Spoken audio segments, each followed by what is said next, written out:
welcome everyone to AARP Wyoming's 2026 Video Voter Guide Series. I'm Tom Laycock with AARP Wyoming, and today we're joined by Kevin Campbell, who's running for the Wyoming Legislature in House District 62, located in Converse County.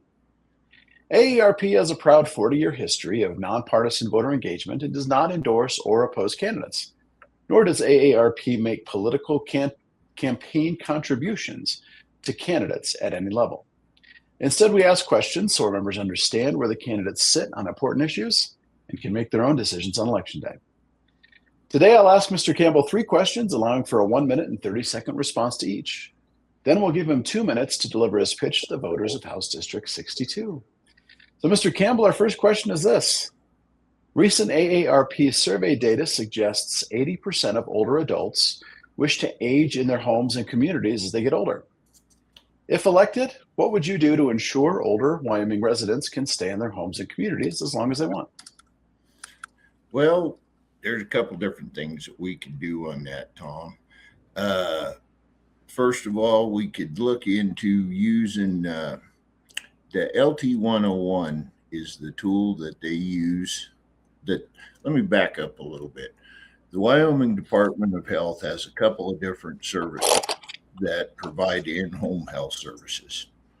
And I think it's real important that people know that those services are out there. They can get a hold of the Wyoming Department of Health Aging Division, or most folks can reach out to their local senior citizens community and the senior centers. Generally, there's different programs that have that. But there are certain levels that have to be met to qualify for those programs. And I think that we could adjust the cap, allowing folks to keep more money would go a long way in helping keep people in home. And I think we could look at adjusting the LT 101 requirements to where we could make it easier, because it saves the folks. The folks are happier. It saves the state a lot of money. It saves taxpayers money. Everybody, it just is a huge win to keep folks at home. Well, thank you. Our second question for today.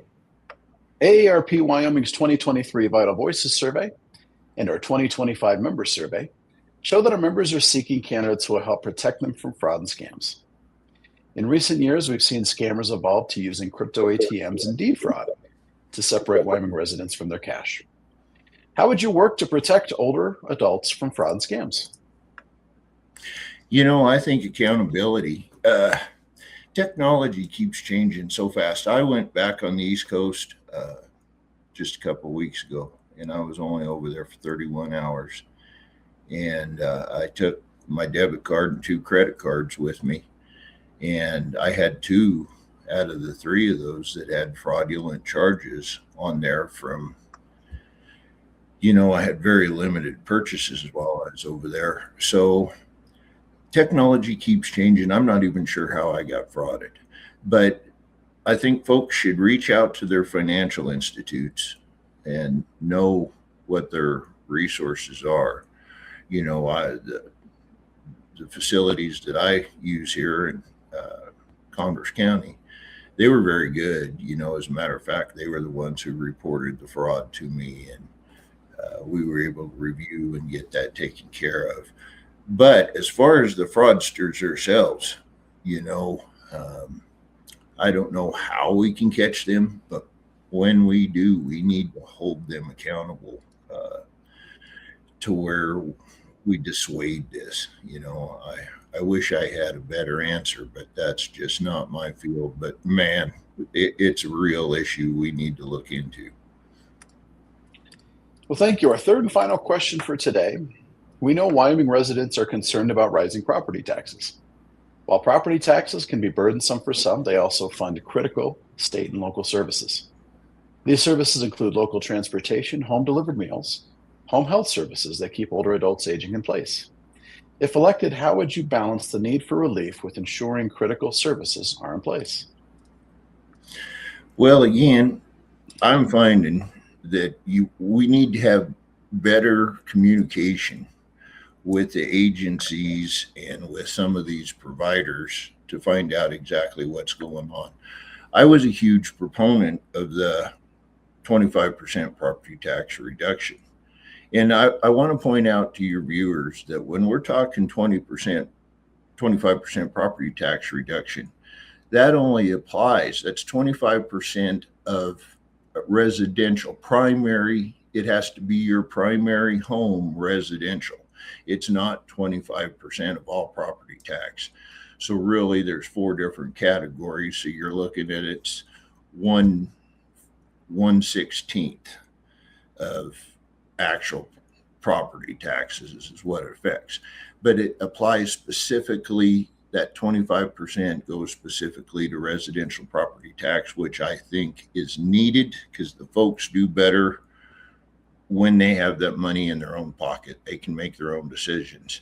But at the same time, we need to realistically look at what services are being affected and all that, and communicate with our counties and our different communities to ensure that we fill that in.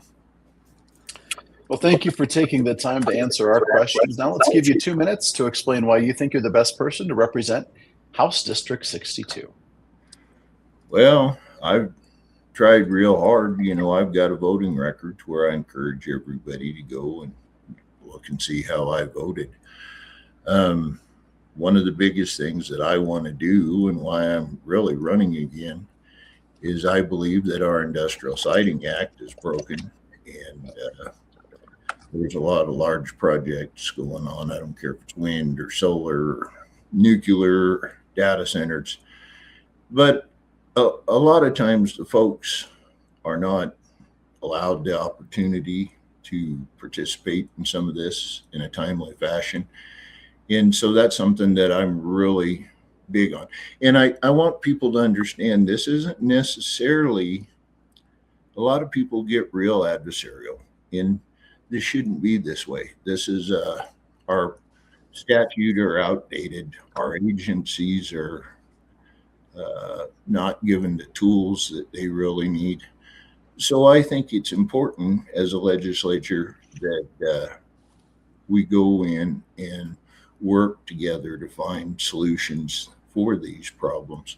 When I was in the oil field, you know, when you're drilling an oil well, you have 15, 16, 20, 30 entities that are involved in that. And I learned in that environment that you've got to make a deal that works for everybody or else it falls apart.